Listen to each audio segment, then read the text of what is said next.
लोकसभा या विधानसभा चुनाव में एक उम्मीदवार कई सीटों से चुनाव लड़ते हैं।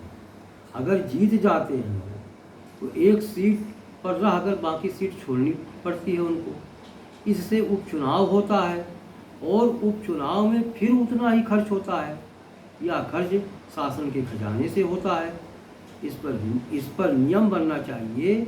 एक व्यक्ति केवल एक ही सीट पर चुनाव लड़ेगा और यदि अगर वह 2 सीट पर या 3 सीट पर चुनाव लड़ता है तो उसमें जो उपचुनाव होगा उसका खर्च स्वयं जीतने वाला उम्मीदवार वहन करेगा।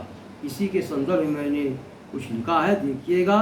प्रजातंत्र में किसी सीट से सबको चुनाव लड़ने का हक, जीतने के बाद वह एक सीट पर रह सकता, अन्य जीती सीट पर इस्तीफा देना पड़ता।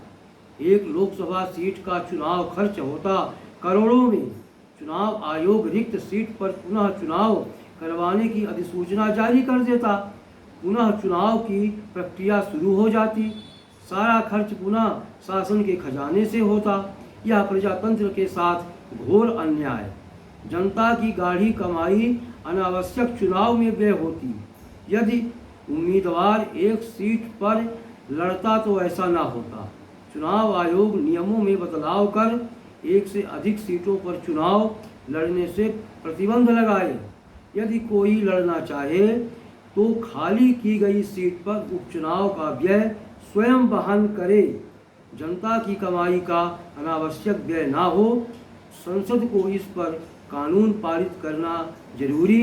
यदि संसद खिसके तो सुप्रीम कोर्ट संज्ञान लेकर कार्यवाही करने में जरा देर ना करे। सरकार, संसद विधायकों को पेंशन देती है। जितनी बार जीते उतनी अलग अलग पेंशन बनती, या ठीक नहीं?